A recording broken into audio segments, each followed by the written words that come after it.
It has long been documented that women have often been marginalized from positions of leadership and power. Thankfully, there has been continuous effort to reform this in recent years.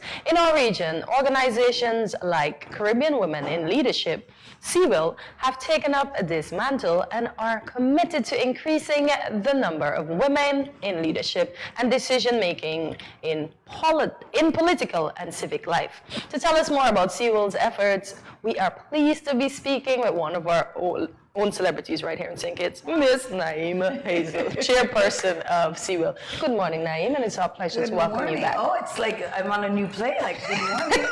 I feel like I actually belong in the same CIWIL 327. What for today? I'm like, CIWIL today. So thank you for having me. Thank you. Always. You are certainly welcome. So for the novice, what is CIWIL? Or who is CIWIL? What year was CIWIL started? Oh, wow. This is my question, yes. What's its vision and its mission?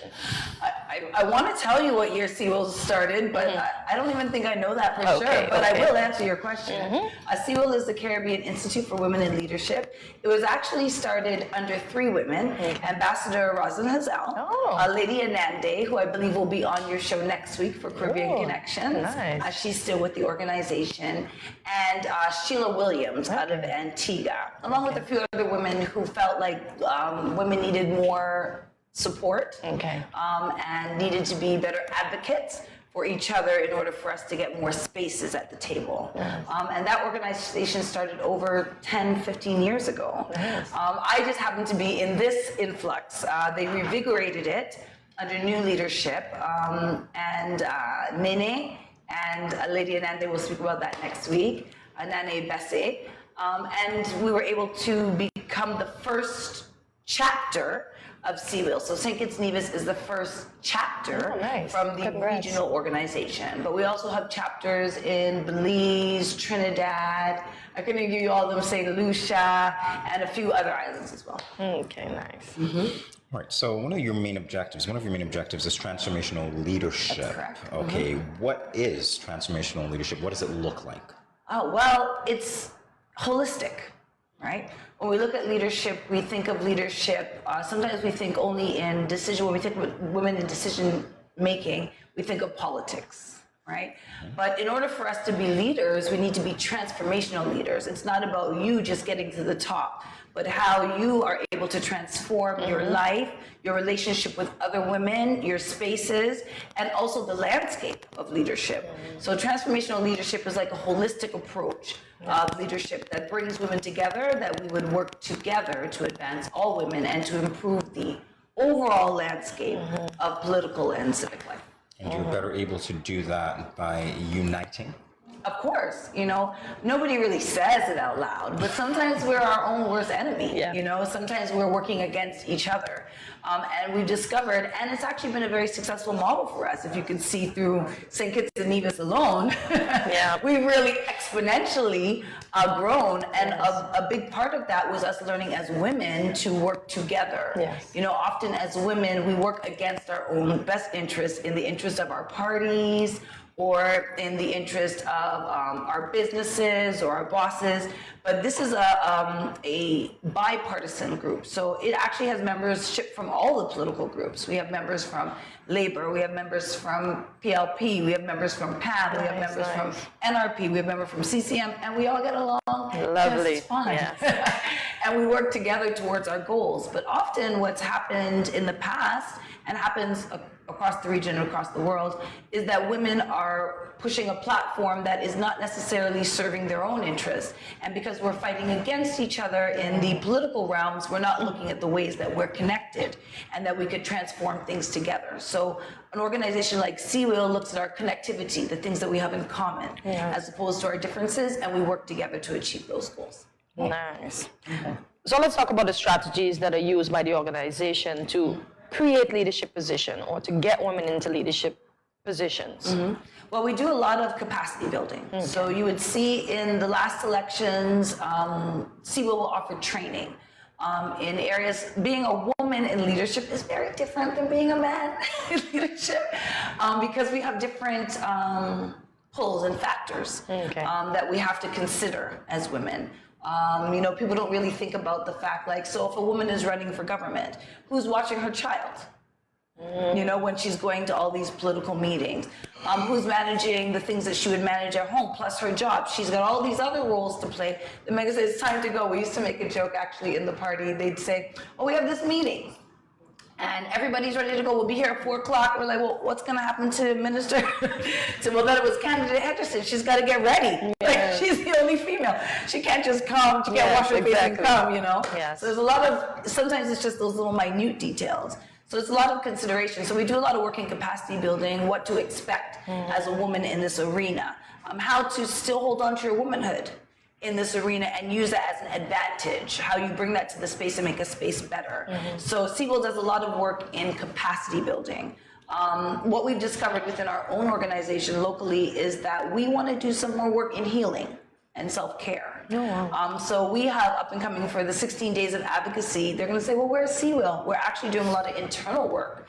We'll be out, of course, doing our outreach in terms of a campaign we have, which you can ask me about in a second. I call it Each One Reach One. But also we want to do a retreat with our women in heart congruence. We're going to be doing that with Natalia Esposito. She's going to be helping us with some heart congruence and some team building and some internal organizational building to help us to work better with each other. Nice. So that's what we're focusing on because we think it's important. You can't be good advocates if we're not advocating for ourselves and for others. So that's one of the areas that we're focusing on at this time. So it's just a lot of training, capacity building, outreach. Currently, the region is actually having a conference in Trinidad.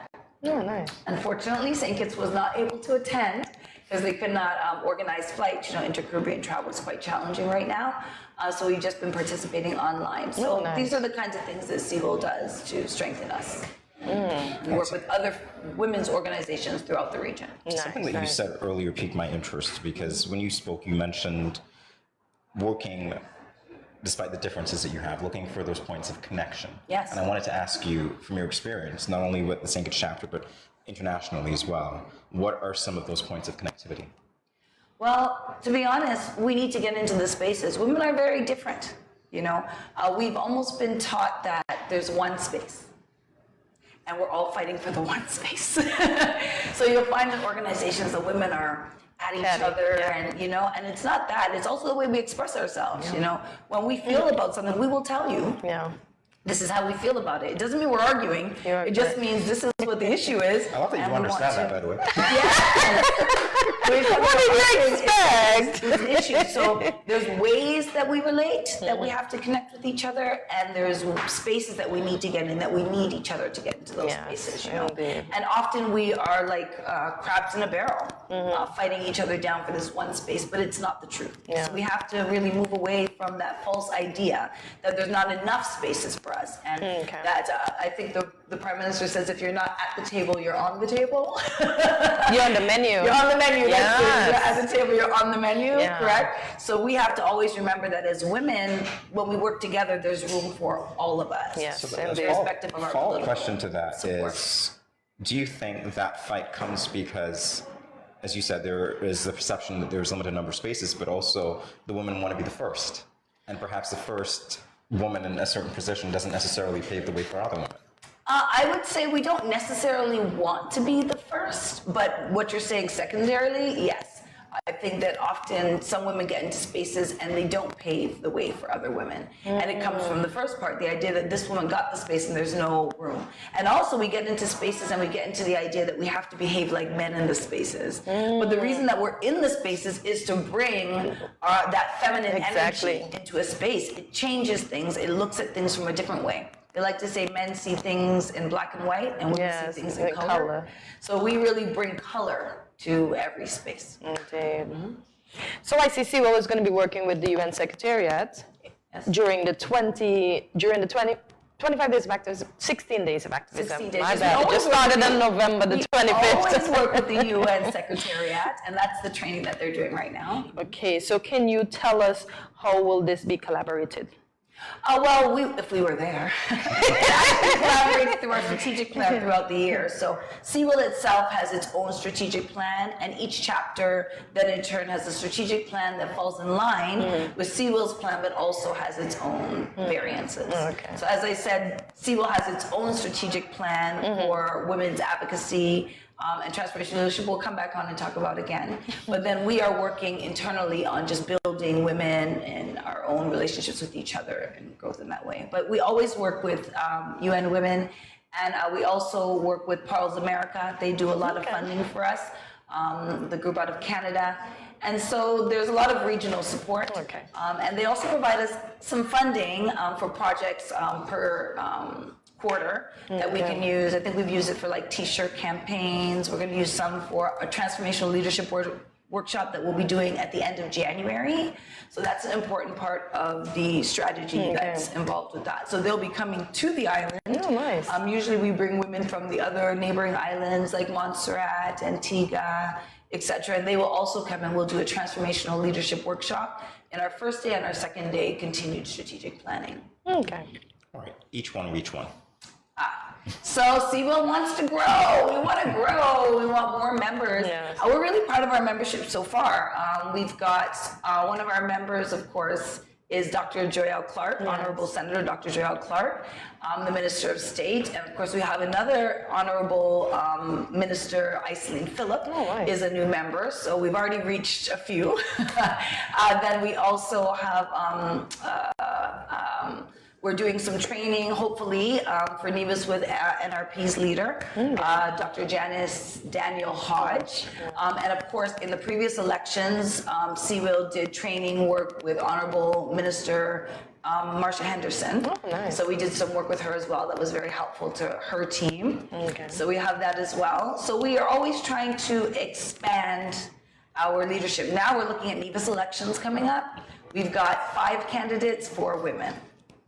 Right? So each one reach one is the idea that we are going out there as women, and each CIWIL current member or potential member brings another woman to our next meeting, or another woman. So each meeting you should bring one more woman so that we can grow. So this year we'll go from our numbers and we have double, and then it's double, and then it's double. So it's a membership drive called Each One Reach One, and just trying to get more women involved in CIWIL and to grow our membership more exponentially. Now that we're on that vein, just before we go, because I realize we might be out of time, in terms of membership, how can persons join? Is there an application process? Well, we do have a Facebook page, CIWIL SKN on Facebook. So you can go on our page. We've got now linking on our page. We used to do a kind of manual form that wasn't really working out for us, you know, and the technology. So now we're actually moved to a Google form. Oh, nice. So you can sign up on the Google site. There is a membership fee, 135 EC a year. Oh, that's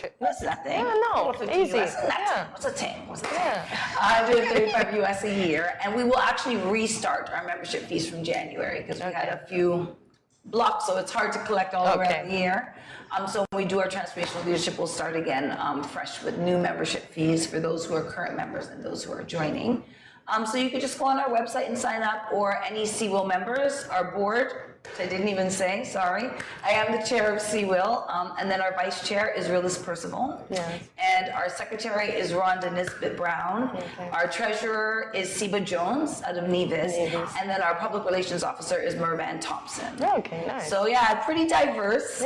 Women from St. Kitts, NEVIS, representing almost all of the parties, representing youth and the more mature. We're the more mature, I think. So you can ask any of us as well, and of course we have our own chat, and we'll be putting out more information on social media that women will know when they could sign up, especially for January's transformational leadership. Always a pleasure catching up with you, Naeemah. Oh my gosh, it went so fast. Yeah. I know. I got to come back, and next week hopefully I'll be able to come when Lady Anande's on Caribbean Connections. She's going to be very phenomenal for you, so I'm really excited. And that's, of course, part of our 16 days of advocacy. We're doing a media blitz. And on Sunday, we'll be on Mind, Body, and Soul on Freedom. And we'll be talking, and we'll also have Senator Honorable Senator Iselin Phillip. She'll be on there also talking about the changes in domestic violence legislation. And so that's going to be a great opportunity for people to be able to call in and ask some questions.